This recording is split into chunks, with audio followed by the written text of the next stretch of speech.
Alrighty. Hello, hello, hello, and welcome to another episode of Two Texas Teas. Today, we have the absolute pleasure of talking to Lane Law and Florisbel Jaramillo. But we are so excited to be talking to them because they are from Burnet County and currently running for some state Democratic chairs. SDEC, so State Democratic Executive Committee for Congressional District 31. It's a long name. To inform us on the importance of voter education, why we all need to stick together on the Democratic Party, some of the issues that we are facing today, historical issues that we need to readjust to, and how to better ensure that we are getting out the vote. So jump on in. We are here to spill some rural county tea. Spill the tea, girl. Let's go for it. So my name is Florisbel Jaramillo Macedo. I always say that if my name sounds made up, it's because it was. My grandma couldn't decide between Flor and Isbel, so Florisbel was literally born. I literally just graduated from Texas Tech last Friday. So 1 week since got my degree. Congratulations. Thank you. What I do, I think it's easier to say what I don't do. So I work currently for an electric company, so I get a lot of the insight right now when it comes to bills and the AI stuff, and I have a whole lot of insight on that. I also am part of a developmental group. I am working with a lady who has English learner school based in Florida, and so she's moving her school to also have a version online, so we're in the process of developing that program. And it's not like conversational English like you tend to find programs. It's more upward mobility. So it's going to be basically if you already know English, but you need specific kind of vocabulary to be able to go from waitress to manager, from construction worker to supervisor. That's kind of the goal of this program. I am a precinct chair for Burnet County, so I'm precinct 3. Which is Granite Shoals, Texas. It is one of our heavy Hispanic communities here in Burnet County. And I'm also running along with Lane. I call him my campaign buddy. He kind of got used to the title now. We are running for the State Democratic Executive Committee. So that's basically the board of the Democratic Party. All right, Lane. Take it. Yeah. All right. So yeah, it's funny. A lot of us going around talking to folks. When we're pitching ourselves for SDEC, we got to spend like half the speech explaining what it is. Because nobody knows, and the Texas Democratic Party is doing great, but their website does not do a good job of explaining what the SDC is. I agree. But yeah, so I am a Democrat, even though I look like this. I look like I'd shop at the January 6th store. You only cosplay as a MAGA? So on January 6th, I always joke around with him. I tell him he looks like a recovering Republican. Hey, that's fine. He's recovering. Right. My brother texted me, he goes, turn on YouTube news right now. And I'm like, oh, what's going on? And I open it and the invasion's happening. And I was like, man, they all look like me. Yeah. That's rough, but I'm not changing. They're the ones who suck, to reference this case. But yeah, so I am, I grew up in Central Texas. I grew up in a very rural area on the other side of Waco called Axtel that no one has ever heard of unless you have been ducking the law a good part of your life. The bikers and thugs out there. There's some cowboys too, but they're all criminals too. So people around here think they're country, and it's cool and whatever, but my graduating class had 33 people in it. Yeah, I got you beat at 26, but hey. My brother was 44, and he was the biggest graduating class ever. Ours was the biggest graduating class. Like, nice. We had like a whole plaque and everything. So I love this. Like, I love this for both of us, actually. Did y'all play 11-man football? So we didn't, because we were like, so where our school was, we were able to get, like, we had ranches that also went to our school, and quite frankly, our school is predominantly boys.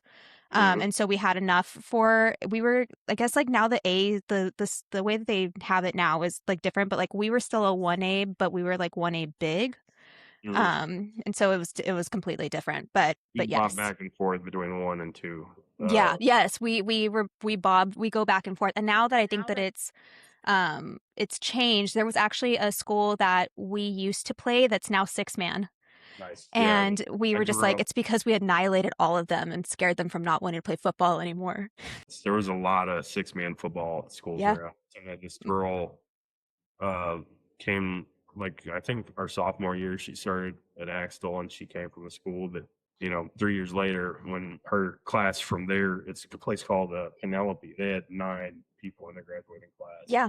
My in-laws are from Sanderson, Texas, and he played six-man football, and they're so small that they have the middle school and the high school girls cheer for the football team because it's such a small community. Like, I thought I came from a rural town. Like, he had us beat, so that was pretty cool. Can I add? Yeah. I did not know. Well, so I guess for the audience and people who do not know, is this a confirmation that there might be blue Democrat liberal people that live in rural parts of Texas? Like, that's just a revelation in itself. Hell Like, yeah, man. 100%. Listen, Yeah. I can rock an FFA. I can rock my FFA sweetheart corduroy jacket and also say, like, fuck the patriarchy at the same time. Yeah. Like, we can do both. Like, why not? And FFA was started by Democrats. Hey, Like, kind of let's the say Democrat. that. Like, we need to remember that, right? Like, Yeah. it's literally like a union of itself. Like, hello? Yes. No, the FFA is about feeding Americans. 100%. And guess what? The Republicans, they don't really care about that. They just want to cash in. it is I love it. it is definitely something that you wouldn't think of when you go to rural Texas. People, from the outside looking in, they're like, "Oh, don't go over there. You'll be in danger." But you come to find out there's pockets of people that live everywhere, and then you can't just like paint people with a broad brush. So I guess to kind of piggyback on the question, thank you all for both joining us for the podcast episode. So curious, how did you both get to Burnet County, Texas? I guess So Florisbel, you I go first. Yeah. actually, yeah. So I actually, growing up, we actually lived in South Oak Cliff, Dallas. So that's very city, very heavy Hispanic, Black community, and it's a city.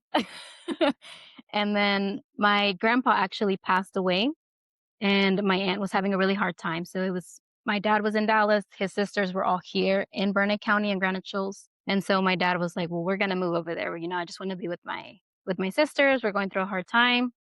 It was like 12 of us in a 3 single wide home Wow. Yeah. for a little while.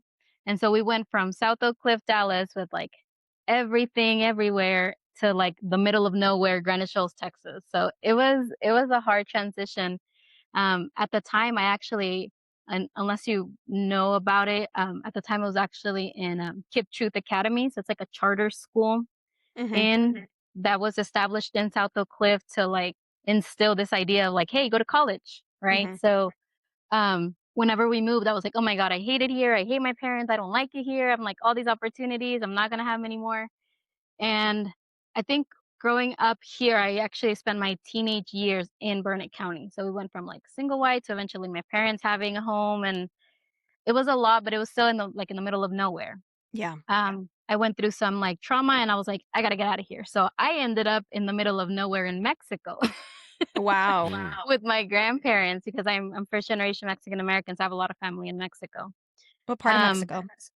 So they are originally from Mexico, so like Mhm. Mexico City, Mexico, kind of on the side, rural communities. But when I lived over there, I lived in Michoacan. So it's called El Cueramo, Michoacan. So I think maybe there's like 40 houses there. And I ended up leaving, and I was like, oh, I really, really miss Granite Shoals, which is one of the weirdest things. Came back. At that time, I was pregnant with my daughter, so she was my second baby. And then I loved it here, and I was like, it took me leaving, and I think a lot of small towns, it takes you leaving to like appreciate it. Mhm. And I ended up here. I came back right before the 2000, I want to say, I came back, I visited, and then it was right after the presidential elections, 2020 presidential elections. And so I was like, oh, we're back to normal, somewhat. Yeah. And then worked in public education here in our one middle school that we have in Marble Falls. And it was a big change. And then it was a lot of changes also politically living here. Like kind of going back to your question, you say you don't realize that there's so many blue dots in Texas, and that's why I always really believe like Texas is not red; it's just a non-voting state. Because I grew up my teenage years here in Burnet County. A lot of what I know politically, a lot of what I know when it comes to just life experience was here. And I've met more people that think like me that just don't vote than people who are crazy extremists on the right. And You I know, don't, you I'm bring up not. such a great point because I think that Don and I have done a lot of block walking, and I think like there's an older generation that still feels like you have to pay to vote, and they Mhm. don't. There's still this like a big gap of like awareness and education on like Mhm. there's not as many hurdles as there used to be. Now, granted, like at the state level, they're trying to reinforce some of those walls to keep people from being able to vote and suppressing the Democratic vote, whether it's redistricting or putting in more boxes that you have to check before you get to a polling location. But you're right. Like I feel like it's a lot of uneducated like voting age people that just don't know how to do it. Mhm. And I think that like folks like you guys that are like Democratic precinct chairs, like you all have this amazing opportunity and responsibility to help with like voter registration, being the boots on the ground and the grassroots work to continue to like help people be educated on that. And I'm really glad that you brought that up because I agree with you. Hey everyone, thank you for coming to our ad break. This is for all the folks that would love to be a part of our Two Texas Tea podcast in a way such as sponsoring. So if you are interested in wanting to be a part of the podcast and share your information about your business or what you're doing, you can always send us your inquiry or your interest by going to emailing us on our email address right here below, or following us on social media and sending us a message, or checking out our website. So we hope to hear from you soon, and we would love to be able to showcase what you're doing. Story of how Okay. he got here is cooler. Is Lane, mine cooler? Is it go cooler? on. So let's see. I failed a lot in life. Don't we all? That's the best. So We yeah, have I the best grew up. stories to laugh about, like while drinking a beer. That's what I always say. I have the best beer stories. I always wanted to be a filmmaker, and living in Waco, there's not a lot of, or around Waco, there's not a lot of options. You mean And you didn't want to do a documentary on all the stuff that Waco's gone through in the last 50, 60 years? well, where I grew up is where the Branch Davidians actually lived. Wow. And I went to elementary school with Branch Davidians. And Holy like, crap. Lane, you do have a cool story. well, we thought in elementary school, we're like, man, these kids are awesome. They get all these religious holidays off that we don't get. And then in sixth grade, the government burned their house down. It's like, not so cool anymore. Did you say this is a Like travesty? the guy, dude, we could see the smoke from our schoolyard and stuff. Wow. Yeah, it was different. And then I was like, oh, everybody grows up with something like that happen in their childhood. Not so much. And then, but yeah, so I went to college at a place called Hill College, which I always do like that because it's sort of a junior college, but sort of not. And the most successful sports team is rodeo. Love it. And I had a lot of fun, but so I'm at this very country college, and I was a theater kid there. And then Love that for you. I had so much fun. And then I decided, I was like, well, I got to work on this filmmaking thing. So somehow that ends up with me applying for a job at a local TV station, and I've become a broadcast engineer, where I'm like, the cool part, it sounds cool, is like the climbing the 1,400-foot towers and stuff like that. You don't do a lot of it, but it is fun to do. Even though I was terrified of heights, and then I started doing that. And I was less scared of heights. But I learned a lot about electronics and stuff like that. And then I decided, well, if I'm ever going to make this for real, I got to move to Austin. So I moved to Austin. Very quickly meet who's now my wife. We started having kids, and we have 3 kids. They're awesome. And it's funny, I never thought I'd be the kind of dad that says that. But they're so easy. Like they all have I love that. they go after without me having to push them and stuff. It's so cool.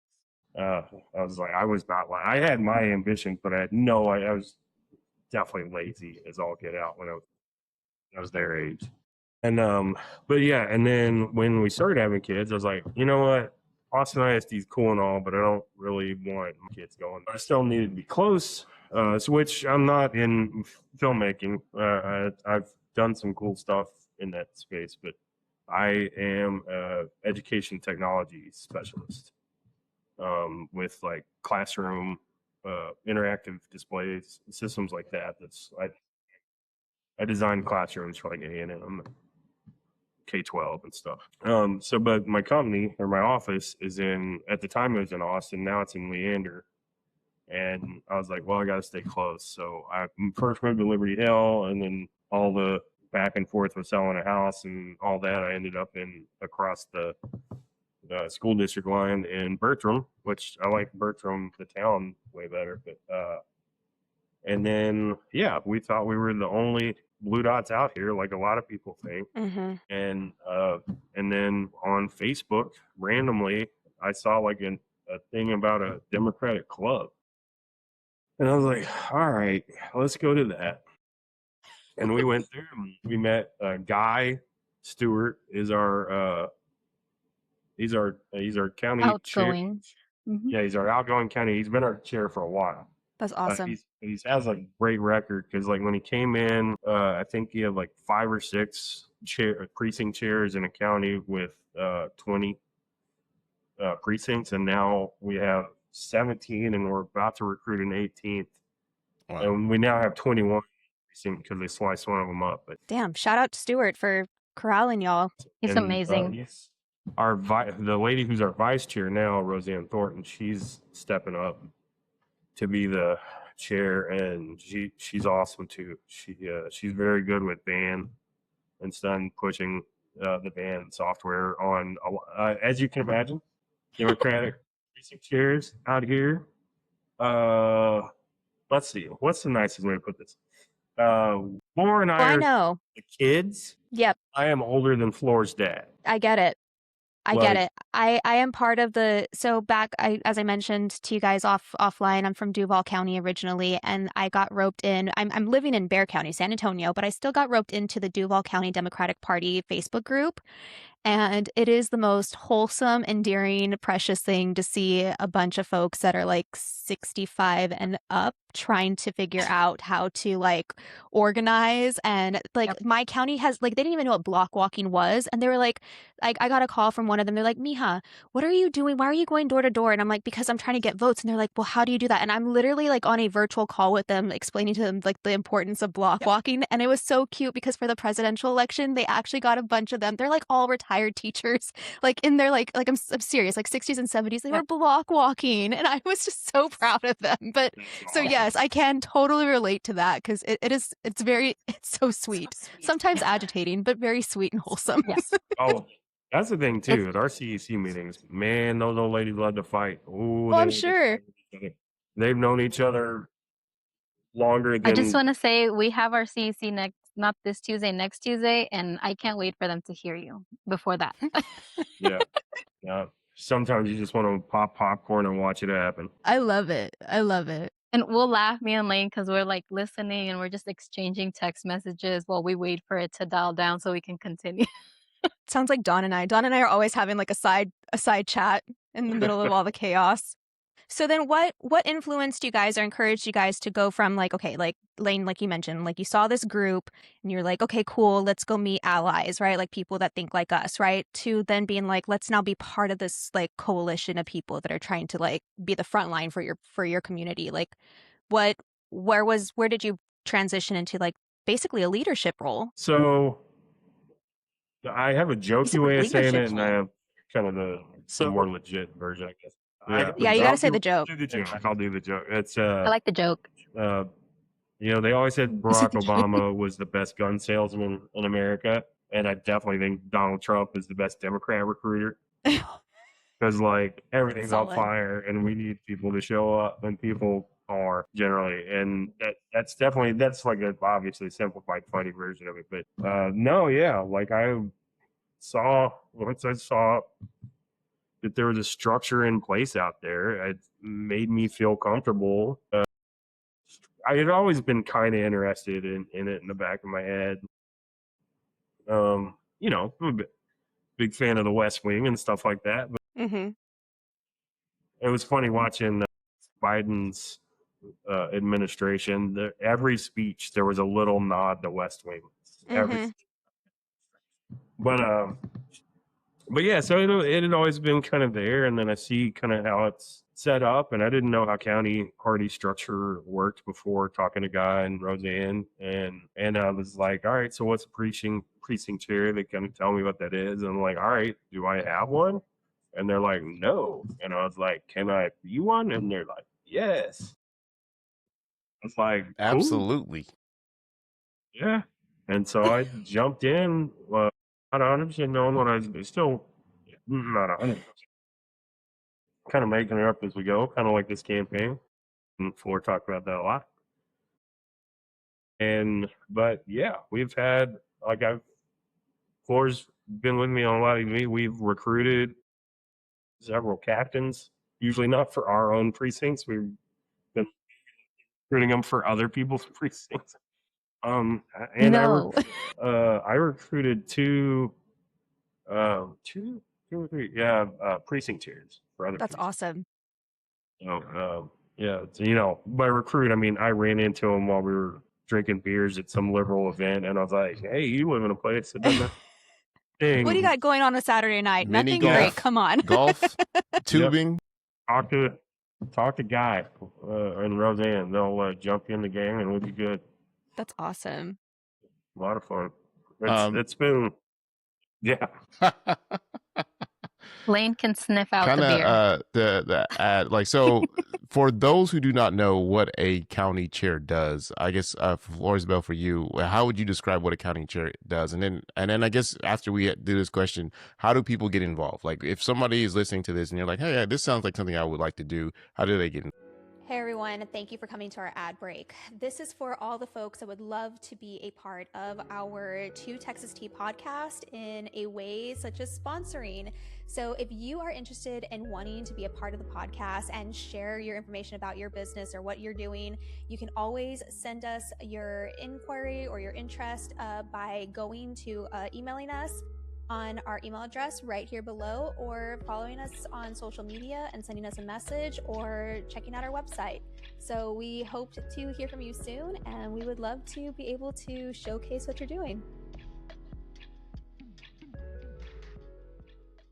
Yeah, so the county chair, that would be Guy. Chair. So he's basically kind of like the head of the Burnet County Democratic Party, you know, his yes. And so as precinct chairs, a lot of our work comes from like organizing our specific precinct, trying to recruit volunteers in our precinct, inform our precinct on voting, because a lot of people, you know, because we're a non-voting state, don't know when there's voting, explaining what they're voting for. So it's a lot of educational work for our precinct. It's a lot of getting out the vote. It's trying to identify who would be a possible candidate. That's actually how I came into the Burnet County Party. So after the election, you know, like a lot of people, I was woke up cathartic, crying because I just couldn't, my I son and I couldn't actually figure took it like a out. Like I mental was mad. wellness day the next day because we were just like, how do we get back here? Yeah. Yeah. So I was actually 15 during the 2016 election. And we actually, Marble Falls in Burnet County is actually I would say a more progressive than Burnet County, where Lane's daughters go. And we made it on the news because after the 2016 election, we had a group of like 5 boys, literally like holding each other's shoulders, walking around our school yelling, "Go back to your country, fucking Mexican." Like it's on YouTube. We were on the news. And that's why I say, like, after the 2020 election, I was like, okay, not perfect, but we're kind of going back to normal, right? Thinking, yeah.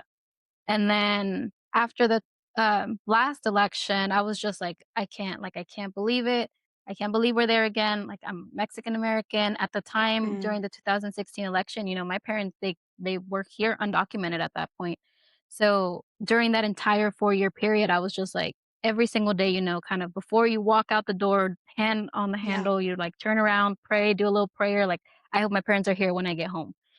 And so kind of, it was a lot of emotions, and I was mad. I was pissed off for a couple months. I ended up at a No Kings protest. I always say I'm a product of the No Kings movement because that's where I actually ended up meeting Guy and Roseanne. And at the time, I actually met them because I said, if no one's going to run against Cruella Okay. DeVille, which AKA that's Ellen Truck's Claire in here.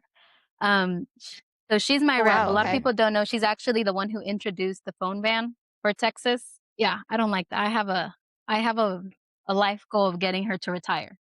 And at the time, nobody was running against her. And so I told her, I was like, if nobody's going to run against her, I don't even care if I lose. Put me on the ballot because she is not going to run unopposed again. Like, she's not going to do that. Thankfully, we ended up getting a candidate who, unfortunately, is no longer. But it was Javi Andrade at the time. So I was like, okay, he's good. He knows what he's doing. He has the funds to do this campaign because a lot of what he was doing was self-funded. And so, had a long conversation with Guy, and he Wow. was like, well, right now you're living in a precinct that's abandoned. It hasn't had a precinct chair in a while. So I was like, okay, tell me, what do I do? What do I do? Tell me what to do. And like Len said, it's a lot of trial and error. We are a rural community. So a lot of what would I do when it comes to organizing comes out of my own pocket. So it's been a lot, but it's also something I like to do. I like to educate. Whenever I came into the were actually during the election, I was actually, like I said, working at a middle school. Like, I love to educate people. And if I could have it my way, we had a perfect world, I would probably not be in politics. I would be in an 8th grade classroom teaching Pythagorean theorem to 8th graders, but that's not the case, So yes, so precinct chairs, a lot of what comes with it is education, organizing, which is also kind of a lot that goes on when it comes to the State Democratic Executive Committee, except on a larger scale, because now Question instead for of you just your guys, because precinct, it's your mean, entire congressional I district. empathize with that. I remember in 2016, I was still going to school, and I remember I went to bed and Hillary Clinton was ahead, and then I woke up and it was just like, what do you mean he won? Like, it felt like we were all being punked, because I just remember everybody being like, he's a celebrity, like this is Yep. all for a joke. The Democrats probably put him up to it so that way Mhm. like Hillary Clinton could win like with like by a landslide, right? And I just was like, I remember driving down here in San Antonio. It's 1604. It's a loop. It's always congested. That day, for whatever reason, felt like there was literally nobody on the road. And I just felt like I had no idea because my son was born in 2015. And my biggest thing was like, what did I bring? Like, what did I, like, what is my son's going to literally just know this, right? And basically his entire life, all he's known is Donald Trump as president, right? Yes. And I remember, like, okay, 2020 happened. We're like, okay, cool. This is a reset. I feel like the Democratic Party kind of took their foot off the gas a little bit more than they should have. And then in Texas, this time around, right, it was just like, how did we let this happen? Like, how did we allow this man to basically go 4 years of campaigning and not have a strategy in place? Like, I feel like nobody was having to come to Jesus with Biden at the Texas level. Nobody's having to come to Jesus, all our Texas, like, potential, like, reps and government, like, candidates. Like, we lost strategy. And we're seeing it again now when we talk about, like, Talarico versus Crockett. And then, Crockett had made, like, in her concession speech was just like, everybody needs to get behind the Democratic candidate. But then you get on Threads and they're still infighting. And even here in San Antonio, like, Don and I always talk about it, like, the Democratic Party is still infighting here locally at the Bexar County level.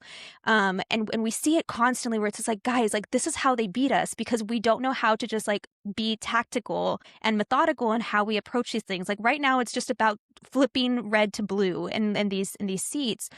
How are you guys as precinct chairs, and even, at the county, like your county chair, like, how are y'all navigating, the redistricting and strategy and tactics on how to kind of bring people together, even if their candidate lost? That actually kind of runs right into, I don't know if you'd say it's why we're running for SDEC, but kind of how we're running for SDEC. Okay. I don't know if that makes sense. And if it doesn't, I'll try to make it make sense. This takes I'm sorry, this will take a minute. Oh, you're good. Do it. Walk us through it. 5th grade level. Tell us. So you have a pie chart, and there's this tiny little sliver that's rich and white and trades stocks on the regular. That's who the Republican Party is trying to represent. Democratic Party is trying to represent all of these. Even those guys, they're trying to represent everybody. And that makes the conversation more difficult. But what's cool about it is everybody gets to say, like, Floor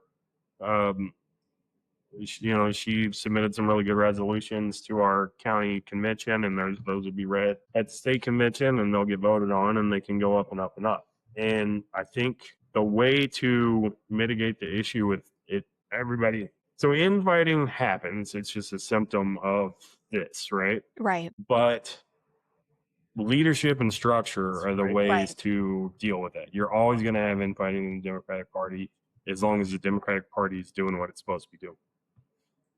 But I'm really glad we have Kendall Scudder as state Democratic chair. I like Kendall. I got to meet him a few times. He's awesome. Yeah. A lot of energy, which I think is what the Democratic Party needs. Yeah, it's one of the. Yeah, I could see that too. Yeah. That's why some people don't like him. I didn't know this because this all happened kind of before I started participating. But before Kendall, the State Democratic Party just had like one big office in Austin. Mm-hmm. I'm like, what are you doing? Texas is big as shit and ridiculous. And he apparently agreed, and he closed that office, downsized it, and put a bunch of smaller satellite offices. Now, excuse me, I'm a little bit sick, so I'm like coughing a bunch. You're good. I had to mute the mic a few times. But Kendall, I guess you would call the main office is in Dallas just because he's based there. But it feels like it's going to be one of those models where whoever's the chair with whatever's closest to him, that's going to be kind of the de facto main office. But the satellite structure is the most important part. And I do think that helps with the spread, the idea of organizing throughout all these counties. We're running for Congressional District to represent Congressional District 31 on the SDEC, and we have 2 counties here, Mills and Hamilton, that have a decent amount of Democrats, but they have no chair, no county chair, no precinct chairs. I think one of them sort of has a club.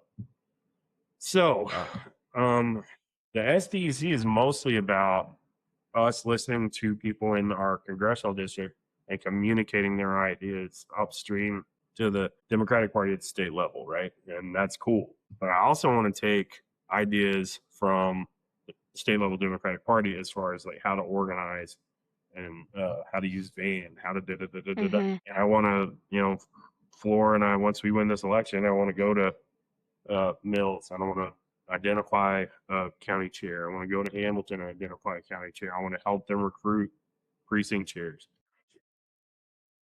I don't get the feeling that people normally use the SDEC that way. Yeah.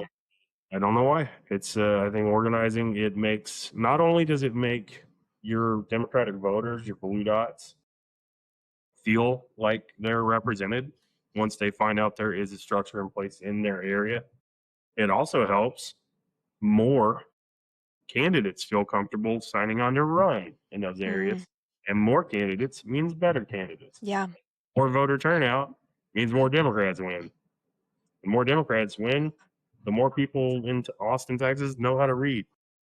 I think you're right. I think what I've seen and Don and I have talked about this on other episodes is that like for example, when I ran for city council, apparently I wasn't progressive enough, even though like I mentioned to you guys, like I'm happy to like I will literally chain myself to a tree just to make sure that people are housed, fed, and protected, and they have access to healthcare and all the fundamental basic living rights that we should just have access to, right? Like I am the first one to like die on that hill. But I feel like there's like this hyper criticism that happens in the Democratic Party where it's like if you cannot get behind every single one of the like objectives, then you're not woke enough to be a part of the Democratic Party, which is unfortunate because I feel like we close ourselves off from just having a larger coalition, right?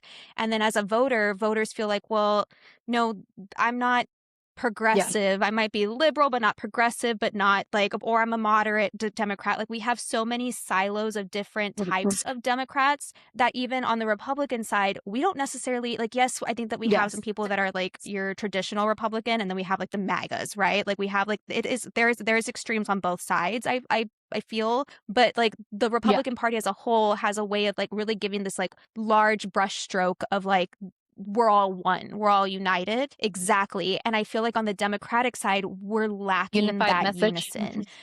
which is hurting us because, I mean, okay, like the presidential election with Kamala Harris, because she never came out and said, like spoke out against Palestine.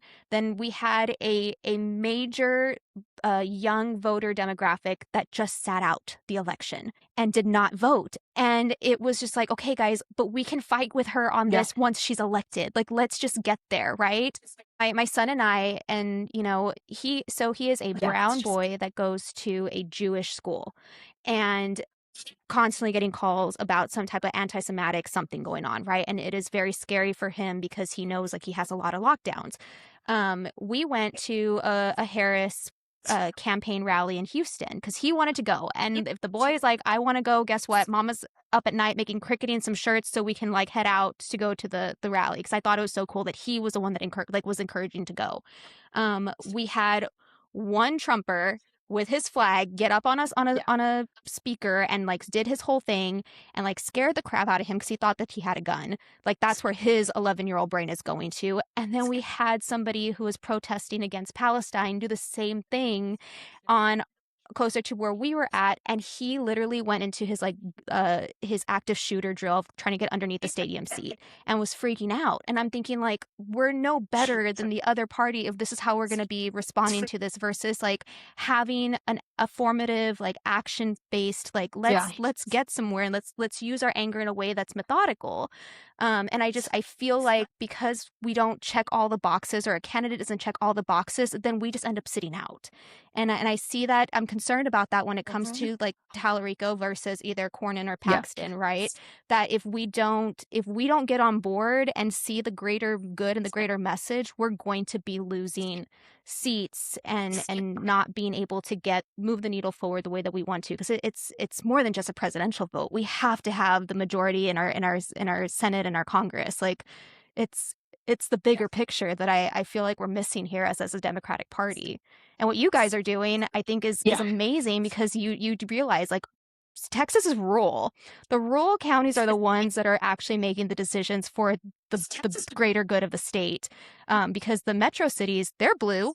Like you focus in on them. I think the only one that isn't, is it Dallas? Is Dallas still kind of red? Dallas definitely is more red, but Dallas has always been that kind of culture. Yeah. But like the rural counties are the ones that are making up those electoral votes to keep Texas red. And so you guys, I'm going to fangirl on both of y'all. And I love that you guys are like elevating to like be part of like the Texas like Democratic Party and doing all the things that are good. And I think it's also in Corpus this year, if I'm not mistaken, right? Which shout out to my 361 people, because your girl's from South Texas like that. So don't judge our streets too much and don't drink the water, but we're there. I heard it's delicious. But stop it, Dawn. We have a limited amount. Okay. I think that there needs to be more of a focus on our rural community leaders and helping and supporting you guys, because at the end of the day, if we can't get our country Democrats to get on board and understand and be educated, we're not going to turn the state blue. So that's my little like soapbox ranch on that, because I'm loving you guys right now. 100%. I wish. And a lot of people, they haven't come to the realization when a lot of this gerrymandering is happening, it's focused on making sure rural communities have more of an impact than the cities. There's a lot of Democratic voters that just simply do not vote. Kind of going back to your question, like what do I specifically think is the issue when it comes to the Democratic Party? As Lane said, we have such a big amount of people that make up the Democratic Party. One of its strengths, it's its diversity, but at the same time, that's one of its weaknesses, right? Because if you take a look at the Democratic or the Texas Democratic platform, it is one of the most progressive ones nationwide. And people hear that and they're like, what? That's crazy. Do we know? I thought Texas was a bunch of hillbillies, But like, we've had Abbott, we've had the Republican Party literally oppress the state for so long. So it's not wild to kind of look at the Democratic platform and say, wow, like that's progressive, because we have bold ideas to like get out of this state or the state of the state that it's been for the past almost 3 decades.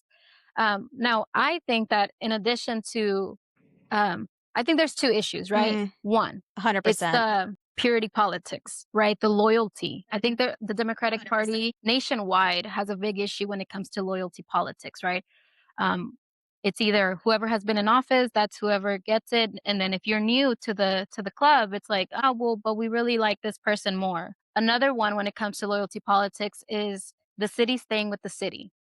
You know, oh well, all the votes are here, all the votes are in these big counties, and so then you have people coming outside of those large counties, and they're like, well, we really want somebody that's close to us. You know, that's one of the big issues. Whenever Kendall actually made these offices, people were mad that they were Yeah. not in Austin, right next to the Capitol, but it was like they weren't really doing a whole lot at the Capitol anyways. Those people are still there to advocate, to go and speak to those reps. The other thing that I think is an issue is our infrastructure. I don't think we have a messaging problem. I think we have an infrastructure problem, you know, and we've kind of discussed it throughout. People don't know what to vote for. They don't know when they need to vote. They don't know how they need to vote. So it's an infrastructure thing, right? We need to make sure that the message that is a good message with the Democratic platform in Texas is actually getting out to the houses. People are knocking at the doors. Hey, this is what we stand for. When new candidates come in, you know, we've had candidates who have decided, you know, well, you know what, maybe I'm not going to run this time because it's like, well, they're supporting this person. So what's the point of me spending my own money all the time? And, you know, and I think, you know, kind of going back to the Senate race, right? I'm not going to be one that says that 100%. there's not Yeah. some things that Agreed. need to be fixed when it comes to the Talarico campaign. 100%. 100%. Yeah. But at the same time, are we gonna? Okay, this is where I have an issue, right? Especially when you go to threads. There's a lot of I would rather Paxton and Cornyn win than Talarico because Talarico's not addressing these issues, right? And I'm like, Yep. okay, we have somebody, Cornyn, who sold his soul for money. We have Paxton, who never had one to begin with, and then we have Talarico, who is a good candidate, has issues he needs to fix. But are we going to make sure that one of the other two gets it just because you don't like the issues that he's not proactively fixing right now because runoffs are still happening, and you know that campaign is waiting for these runoffs to actually end so that they can go No, full force I into agree the with you. campaign season. I think I don't that know. It's just I can go on a rant about that. Here's what I really hate about the Republican Party is that they've made being a Christian an ick. And like I always say, like I like the Jesus that I like you know, pray to, and the God that I pray to, it's like radical Jesus with a man bun and wearing jandals. Like my boy like sits with the lepers and remembers like we read the whole Bible for what it was, right? Like it's not a clutch your pearls at Sunday church and be an asshole the rest of the week type of like Christianity. And I think that like Talarico is trying to like bridge the gap with that, like being like as you know as pastoral as he is. He's also an educator. Like does he have things he needs to work on? 1000%. I'd like more clarity on some of the issues of the larger national issues and how he plans to address it. He is more your traditional Democrat in a lot of ways, but we want to see that he's willing to be flexible on some of those positions, right? Any of those problems are better than the bootlicking issues that we're seeing currently on the other side. Like that, and I don't sit out the election. You're like you have one opportunity to make a statement with your vote. Like not using it, like it breaks my heart to see that people are like, I'm not going to vote because I don't like any of the candidates. It's like, no, like that's where they win every single time. That's where they win. I always say you're not voting for your soulmates. Like you shouldn't be voting like you're trying to find the love of your life. Like you're not going to agree. I can't remember who said this quote, but there's a quote that's somebody said it, and I can't remember the politician off the top of my head right now. But they said that if you agree with everything that I have to say, then you need to go to a psych ward, basically, because there's no way you're going to agree with everything. I voted for Kamala Harris, like proudly, right? I voted for Harris proudly, and I don't agree with a lot of the stuff that she was about. I voted for Biden. He was my first presidential vote. I didn't agree with a lot of what he had to say. But the reality is we have one side over here who's trying to make sure that they cash in on all the money they can before they leave everybody to eat cake, right? And then we have one party who, yes, have issues, 100%. I'm a Democrat, proud Democrat, and I know that we have issues. But which one do you want? Do you want to make sure that you have a party who's going to advocate for you first, and then you can criticize? Because criticism is welcome I in the think Democratic also Party. something that Right? It is you welcome. kind of touched on, Tell us and what you need from us. I just want to layer to that is you mentioned, there's such a hyper focus on the major cities, right, and what those major city voters look like. The lived experience of somebody in a rural county is 1,000% different. Like I had to drive 10 miles to get to an HEB. Like the experience of just your day-to-day life is so different. And one of the things that I think I've definitely respected about Beto O'Rourke was he really did change the blueprint of trying to see every single county to understand what each individual county's experience looks like. And I think we need to see more of that from our Texas politicians and those that are running for office to understand that what happens in Center City, San Antonio, or Houston or Dallas is not the same as what's happening in like Burnet County, right? Like that is a completely different lived experience. And then you layer on like the environmental issues and impacts. That's my golden retriever that was obviously upset that I had to send him back downstairs. The environmental impacts that you guys are having to deal with. You guys have water. You have land that all at a national level, there's restrictions and environmental like protections that are being dismantled as we speak. How is that going to impact you guys? Data centers, like AI, like I think that we mentioned that a little earlier on the show. Like there's so much that is going to be impacting the rural communities, but do we have a voice that's willing to say, hey, I know what they're going through. How can we help mitigate this? Are they going to be taking the folks like you guys that are representing these precincts on the Democratic side to be think tank representatives on how to help educate the voters on why it's important that they vote so they can help to suppress these types of issues from really coming to their back door? Because I think that they don't realize that the AI data center issue is literally like knocking on their door to be a problem for them. And it's such a big difference. And one of the big things that I always think about when it comes to kind of that Senate race, right? People don't realize that Talarico was already known in the rural communities. He might not have been known in the cities, but he was stepping up whenever certain people couldn't come. For Burnet, he was faced for Beto. He was, correct me if I'm wrong, Lane, but I think he was even here in the name of All Red at one point.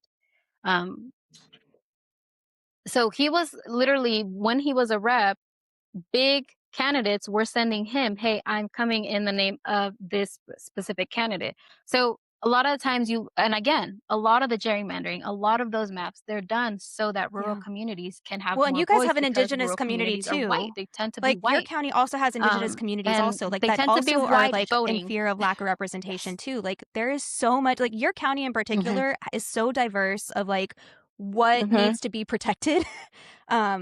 Which I think is critical because it's a great blueprint for understanding like what other rural communities in Texas are looking at also. And a lot of the times whenever it comes to trying to organize, people will look at the big cities. Oh, if you get so many voters here in this big city, you will flip Texas. But that's been the strategy for 30 years now, and it hasn't worked, right? And unless we bridge that gap, we get urban and rural communities on the same page, we're not going to flip Texas. And then if we do flip it, we're not going to sustain the power enough to actually make the Democratic platform a reality. 49 minutes in. So final. I told you guys. So this more than likely will be a standalone episode. So, but it's an excellent conversation that we're having now and we continue to have later on. But I guess for the final question for Burnet County, for precinct chairs, what is your call to action for people who might be listening? You want me to say vote? Yeah, go vote. Obviously, we got the runoff happening.